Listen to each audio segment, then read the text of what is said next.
வரஹ்மத்துல்லாஹி வபரகாத்துஹு. இந்த பள்ளிவாசல் தாயிஃப் நகரத்தில் இருக்குது. இந்த பள்ளிவாசலுக்கு மஸ்ஜித் அலி என்பதாக சொல்லப்படுது. இந்த பள்ளிவாசல் சம்பந்தமான தகவல்களில் இங்கே சவுதி அரசாங்கம் ஒரு போர்டு வச்சுருக்கிறாங்க. சில பேர் நபி ஸல்லல்லாஹு அலைஹி வஸல்லம் இங்கே தங்கினாங்க, அலி ரலியல்லாஹு அன்ஹு வந்துட்டு போனாங்கன்னா சில பொய்யான தகவல்கள் பரப்பிக்கிட்டு இருக்கிறாங்க. அப்படி இடம் இல்லை. இது அப்போ இருந்த ஒரு பள்ளிவாசல், 950 ஆண்டுகளுக்கு மேலாக கட்டப்பட்ட ஒரு புராதன பள்ளிவாசல், அவ்வளோதான். இப்போ இந்த பள்ளிவாசல் அந்த காலம் இப்போ மெயின் ரோடு இருக்குது, ரோட்டு மேலே இந்த பள்ளிவாசல் இருக்குது. அப்போ எப்படி ரோட்டு மேலே பள்ளிவாசல் இருக்குது, மக்கள் எப்படி வருவாங்க அப்படின்னு நினச்சோம்னா 900 வருஷத்துக்கு முந்தைய அது மஹல்லாவாக இருந்திருக்கும், அவ்வளோதான்.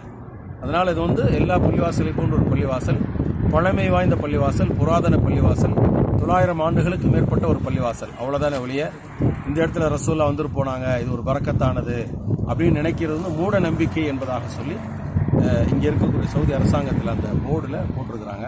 இது ஒரு தகவலுக்காக சொல்லிக்கிறேன். அஸ்ஸலாமு அலைக்கும் வரஹ்மத்துல்லாஹி.